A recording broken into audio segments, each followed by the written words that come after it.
Hello, everyone, and welcome to the November 2021 episode of the Oklahoma Venture Forum podcast. I'm your host, Kyle Golding. I'm here with our main presenter today, but I also have an interview with our pitch presenters that's going to come up after this interview. That is Luke Simkins and DeLozier from AnnoLab. AnnoLab is a new company, a startup subscription-based software platform for managing NLP projects via AI and machine learning. The interview is later, but first our Power Lunch presenter, Devin Laney, President and CEO, 36 Degrees North, very often called Tulsa's base camp for entrepreneurs. Happy to have you here today. Thank you. Introduce yourself and tell us how you came to 36 Degrees North. Yeah, so Devin Laney, I'm not from Oklahoma, as you can probably tell by the accent. Born in Alabama, spent the last 17 years there building entrepreneurial ecosystems. Before that, worked in a number of different cities around the country, both in the corporate landscape and in more of the startup sort of entrepreneurial landscape. In Birmingham, Alabama, which is where I was before, helped co-found and build one of the largest entrepreneurship centers in the country, and then was recruited to come to Oklahoma back in the fall of 2019 to help grow and evolve 36 Degrees North. One thing Oklahoma likes to do is recruit people from other college football meccas. So from Birmingham, Alabama to Oklahoma, congratulations for getting on this side of that equation. Hey, well, and then, once we're here, now we're going to bring everybody into the SEC, so it's all going to be great. Right, you're going to be right back to the people you know from Birmingham, right? That's right. So tell everyone who maybe aren't as familiar with what 36 Degrees North is, how it got started, and what you guys do. Yeah, so 36 Degrees North was really founded back in 2017, public-private partnership. The community in Tulsa came together and said, we need a place for entrepreneurs, solo workers, remote workers, freelancers, service providers, resource partners, everyone to come together to create, share, and really work together to build an entrepreneurial ecosystem. That has worked very well, been very successful. I came in the fall of 2019 to really sort of advance it and take 36 Degrees North to the next level. That means just expanding our programming, our partnerships, and our infrastructure to support entrepreneurs at every stage. So you mentioned programming, infrastructure. I know you have things like co-working and small desk and incubator, et cetera. So discuss some of the things that go on at 36 Degrees North. Great question. 36 Degrees North initially was a co-working space, which is really based on the individual. It's all focused on individual entrepreneurs, solo workers, remote workers, but really not the right infrastructure to build and scale teams as you're raising capital and thinking about that next journey and evolution. The next level, right? That's right. And so one of the first things we did was to really work with the city of Tulsa and various other partners to create a large technology incubator, state-certified incubator. It's 50,000 square feet. We just opened that back in September. We've partnered now with other programs from around the state, I2E and others, to bring in accelerator programs as well that we house physically in that space, just so that we can serve entrepreneurs at every stage of the growth cycle. So much like an entrepreneur, they have the idea, they get the MVP, they get the startup. Right. There's typically a pivot or a lot of adjustments. Right. You've kind of followed the opportunities or followed the potential to expand from co-working to now a multi-location camp, right? That's right. We have 3 locations now. So we have our original base camp location, which was primarily co-working. I think it was early 2019, maybe fall 2018 before I got here, they had opened up a Camp 2, which is some co-working but also has some smaller office space, so really sort of a hybrid. That space is becoming more of an accelerator space for us. And then we just launched and just opened the incubator space back in September of this year. So long term, we want to pull everything together under one roof as a true destination entrepreneurial support organization that can serve as a real front door for anyone that wants to enter the ecosystem, that wants to be an entrepreneur, thinking about it, wants to support entrepreneurs. We want to serve as that front door, have one centralized location that we can serve all of those people in the community. That makes a lot of sense. Now, Tulsa is a unique market unto itself, obviously different than coming from Birmingham, but also different from Oklahoma City. What are some things in your short time in the state that you've noticed that are unique to Tulsa and have in common with Oklahoma City and the state as a whole? Well, I'll start with, I think, the things that I've noticed that are common throughout the state of Oklahoma, and that is I've never seen greater alignment among private sector, public sector, philanthropic community, local government, state government. There's an alignment throughout around understanding that entrepreneurship is economic development and that we have to be intentional about our strategy of resources, incentives, workforce, all those things. That has to be part of the long-term strategy. Other communities I've been to, you have pieces of that. You have alignment in some areas, but not throughout. And I've seen that throughout the state of Oklahoma. No matter what region of the state, from the state government having a state-certified incubation program, which most states don't have. And that program just expanded, right? That's right. Yeah, sure did. Now it allows the tax credits for up to 10 years, which is from amazing. 5 to 10 years, right? So there's alignment here that I've never seen before. There's a core understanding that we cannot simply rely on the economic development model or the industries that have carried us to this point. We need to continue supporting those and fostering those, but we also need to foster and develop and curate growth of new businesses. Diversification, right? That's exactly right. And that is unique. Not every state across the board in all sectors has that alignment, and Oklahoma does, and I think that speaks volumes. The thing that has impressed me about Tulsa is there is a real sense of pride of community. When I first got to Tulsa, I remember driving around. I didn't know my way around. I didn't know anything. And I kept seeing these flags that I didn't recognize. I was like, well, that's not the Oklahoma flag. It's not the American flag. What is this flag? And I found out it's a Tulsa flag. And it was created by the citizens and adopted publicly and as the symbol of the official flag of Tulsa. You see that everywhere. And there is a sense of pride in the city and the community that I've never experienced anywhere I've ever lived. In fact, Tulsa has some unique programs in order to attract people to Tulsa. That's right. Yeah, Tulsa Remote's been huge for us. They're a partner of ours. And we work very closely with them because all the Tulsa Remote participants that come to Tulsa, move to Tulsa, are able to work out of 36 Degrees North, which is a great partnership for them. We work to really immerse them in the community and get them to the point where they understand what it means to be a Tulsan. And then we've also seen, which is great, new companies and startups coming and being developed by those remote workers that have come to Tulsa.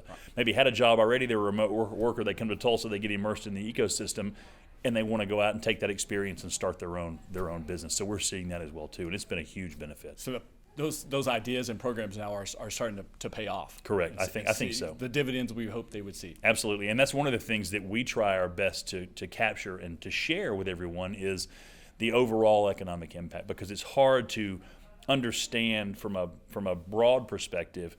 If you're talking about individual startups, this company's got 4 employees, this company has 3, this company has 7. That doesn't necessarily raise to the level of awareness that we want. So what we try to do is gather all of that data, aggregate all that data, and report overall economic impact from number of jobs, number of revenues, dollars raised in capital, gross economic impact on the region. And we try to report that every year to show collectively all of these programs, all of these partnerships that are supporting entrepreneurship, the impact that's having on Tulsa. Prove it with the numbers, right? That's right. Always prove it with the numbers. A lot of great conversation about the things that are working well, are aligned correctly, what's there. What's missing? What's the next missing piece to get us to that next level? I think the thing I see more than anything is people say, "Oh, well, we've got to have the right talent." I agree, you have to have the right talent, and that problem is being addressed. We've got great partnerships at places like Holberton and our local university partners that are training individuals to work in entrepreneurial companies, to work in startups, to have the technology skills. So I think the workforce is a challenge, but it's not one that we don't have a solution for. That's happening. What I see as a more immediate challenge is we don't have yet a successful or an example of a successful entrepreneur who's taken a startup, raised capital, grown a team, and then exited. You haven't had your unicorn yet. That's right. And I tell people, sometimes people go, "Oh, we got to have that home run. We got to have that home run." And I say, "Look, let's just hit consistent singles and doubles. We'll win the game." Right? And we may hit a home run at some point, but the focus needs to be on consistent at-bats, making sure that we have the infrastructure, the workforce, the talent, and the capital in place to really support the growth of these companies overall. And if we do that consistently, we'll hit a home run. Right? And along the way, we're going to generate a lot of great companies. We're going to create a lot of wealth. We're going to create a lot of economic mobility. All those things are going to happen. And economic impact will be the result of all of that long term, right? But we have to think about it in terms of we need to be able to show that you can start a company here, you can build it, you can raise capital, and you can exit here. We have to have a predicate example to show this is how you do it. You don't have to go to the East Coast or the West Coast to do it. You can do it in Oklahoma. Here's an example of that. We haven't had one yet. I think we're going to have one pretty soon, which will be great, because then once you've set that predicate and shown that it's possible, right? It creates that momentum behind other entrepreneurs seeing that, yes, I can do that in Oklahoma. Another example of attitude change is it's Global Economic Week. So it's global, it's the whole world, but we're focused on what's happening here in Oklahoma. You guys are having events every single day and really participating and creating those attitudes about entrepreneurism in Oklahoma. We do, and that, I tell you, it's such a great event. I mean, it's a global event, as you mentioned, Global Entrepreneurship Week. It's something that 36 Degrees North really takes the mantle on every year and tries to just curate as much programming, partner with every organization we can to showcase, highlight, and raise awareness for entrepreneurship in our region and our state. There are events every single day. I would say go to the 36 Degrees North website. If you miss something, you can see it recapped, you can watch it, you can hear about it. It's on all the social as well, too, right? It's everywhere, yes. But it's a great event, and I think again, not everyone who we're in this space every day, so we talk about it every day. I talk about this all the time. I love it. The average person sitting at home, going to work, going to the office, with kids, whatever, may not think about, gosh, there's this groundswell of entrepreneurial activity in our state, in our region. We need to highlight that and showcase that, and people need to know and have a sense of pride that, wow, there's this much happening here. Right. These companies are growing here. They're creating $375 million of economic impact. That's incredible. That's something we should be proud of, and we should highlight and advocate for that as much as we can, and that's what the week is about. We end every episode, every interview with this simple question. I think you're going to have one of the more insightful answers than anyone else. What advice, what's your favorite piece of advice to give Oklahoma entrepreneurs? The best thing I can say is one of my mentors told me a long time ago that a strategy and a plan, have a strategy and a plan, right? And that, this is probably not the best way to say it, but this is how he told it to me. He said, a fool with a strategy and a plan will be more successful every day than a genius with no strategy or no plan. And as an entrepreneur and you're building your business, there's a lot of let's just try it and see. Is this product going to work? Is this service going to work? But put in the time to really listen, to learn, to do the customer discovery, understand, do market validation, and really go into whatever product or service you're going to build and scale with a plan and a strategy for what's going to drive you to that next level. And that includes talent, it includes capital, it includes product features, services, all those things. So many times entrepreneurs get quick success, and then they just sort of fumble and fade out. Or quick failure. Right? Or quick failure. Too quick to fall off. Either way. And because they didn't think about the longer term, what is the plan here? What's the longer term strategy? And having the awareness to know what they don't know and be willing to go out and accept that help and that feedback from people is super important. So I would say have a strategy, have a plan, and be willing to know what you don't know and go out and find the help and get the answers.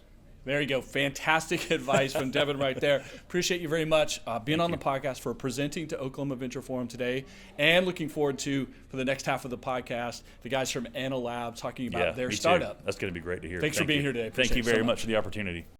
Hello and welcome back to the Oklahoma Venture Forum podcast for November 2021. Today I'm with Grant DeLozier and Luke Simkins from AnnoLab. They do some very interesting things. I'm going to let them explain because it's a little bit over my technical capabilities. But first, gentlemen, introduce yourself and then tell everyone what AnnoLab is and what you do. I'm Luke Simkins, one of the co-founders. I'm Grant DeLozier, co-founder. AnnoLab, so Grant and I started AnnoLab. We worked with a lot of problems in oil and gas. We particularly worked with document data in oil and gas. So we came from a position of applying machine learning for document extraction. So we quit our business because we saw kind of a big problem in the industry of businesses we worked with as a part of that a lot of them knew AI existed, a lot of them knew ML existed, a lot of them had problems they knew ML could solve, but none of them knew how to leverage it. ML is really in the early days, similar to personal computing 30, 40 years ago, where it exists, it can add a lot of business value, but everybody knows it exists. Nobody knows how to access it. Nobody knows how to bring it in and solve a problem in their business. So we started AnnoLab actually to try to lower the bar for businesses to apply ML to their own problems. Like everybody has Alexa sitting in the living room, everybody has Alexa sitting in their kitchen, and you can do what Alexa's been trained to do, but you can't really train Alexa to do anything new. So AnnoLab, we're starting with Document AI applying ML to extracting information from documents, and we are building a platform to enable businesses who have real document problems, like especially unstructured documents that aren't even machine readable, to build AI models to automate their business workflows. Which, when you talk about documents, documentation, especially organization of documents, that applies to any and all businesses, right? So you have a broad spectrum of potential markets, verticals, et cetera, that you potentially could be operating in. Absolutely, and we came from oil and gas, where documents are a huge problem.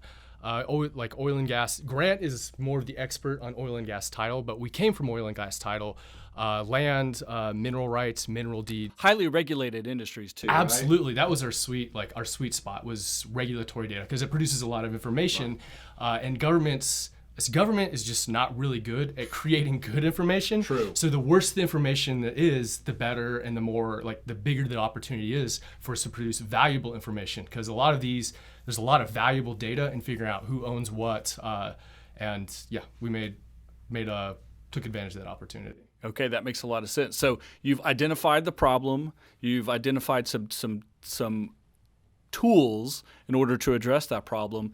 How are you then going to put all of this together in a manageable process for an end user? Mind if I pass it off to you? I've been talking a bit, so.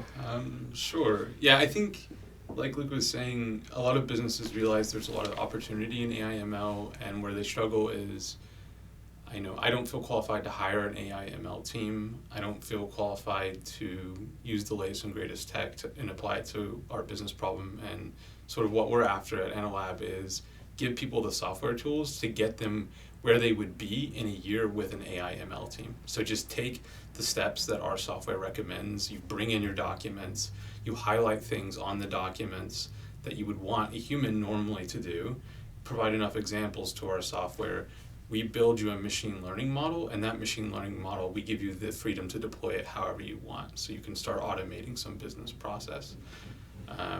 So that's kind of how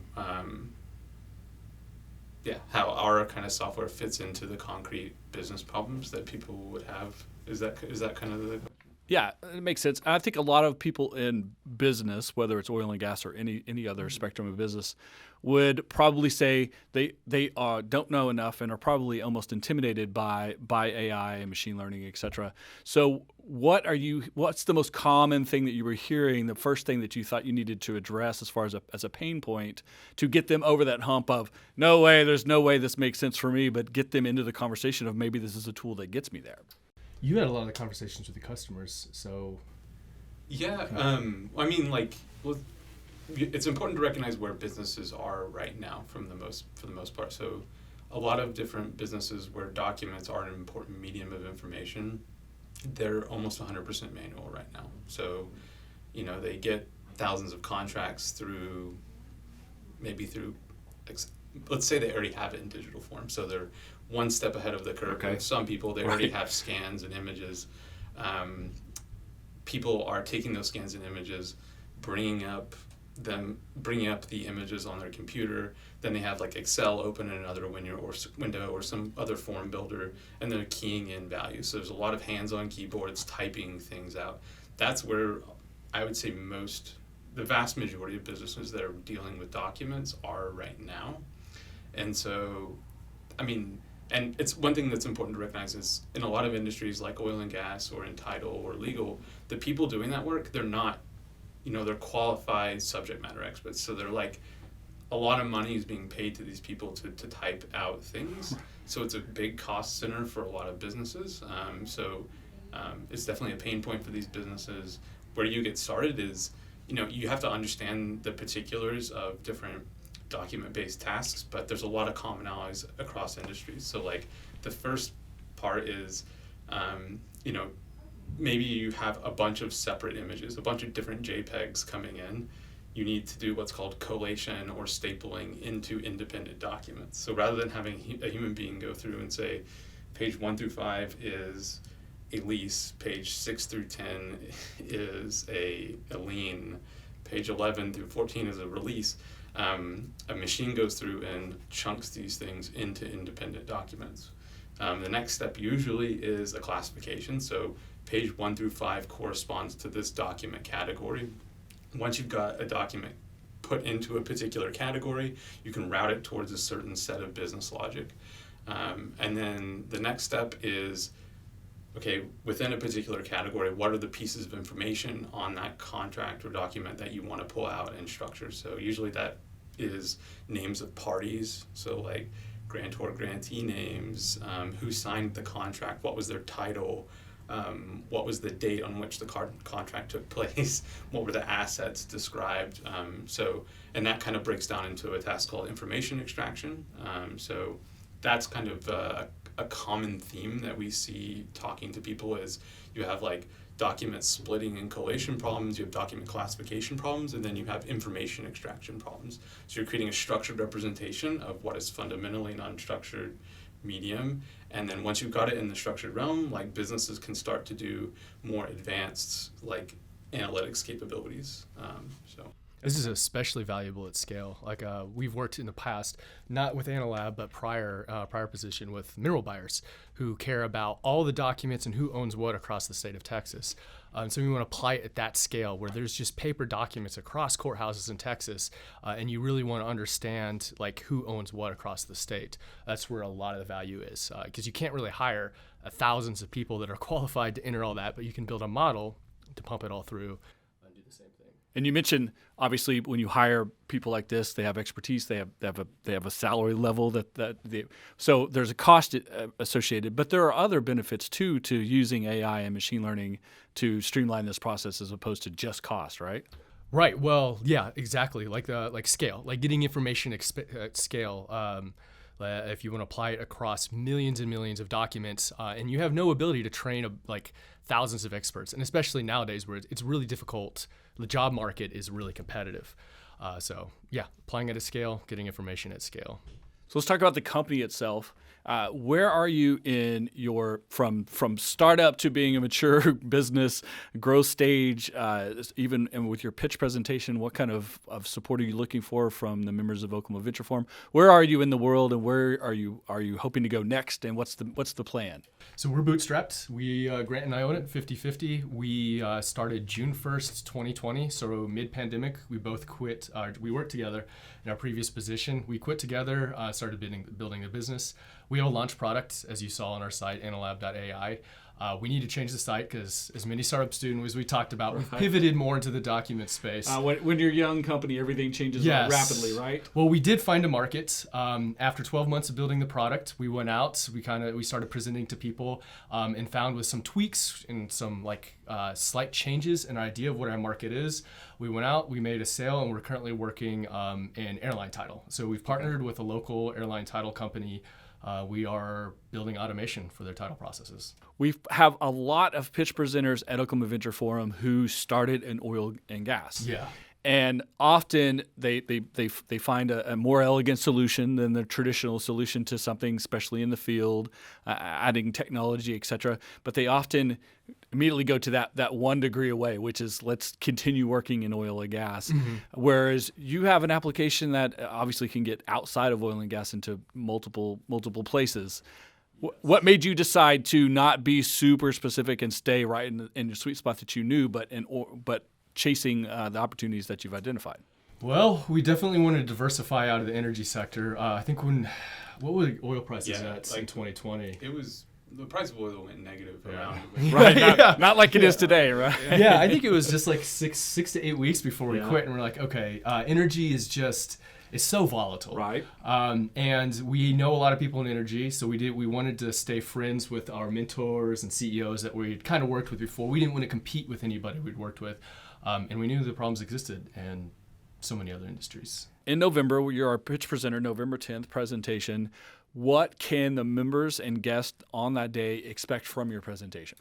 Probably more of what I heard, hopefully some more concrete examples, bringing it home. We have not, since we are bootstrapped and we do have revenue, We're not specifically seeking funding, but I think if we found a partner that was interested in what we did, they had a problem in a much broader market, they're like, hey, like basically a strategic investment, we would love to talk to somebody like that. We don't want, we at this point, we aren't looking for just money for the sake of money. We're looking for money for the sake of partnership, strategic partnership. That's very smart, actually, very good. And more and more investors, more of the venture capital crowd are looking to be more of that strategic partner and not simply check writers.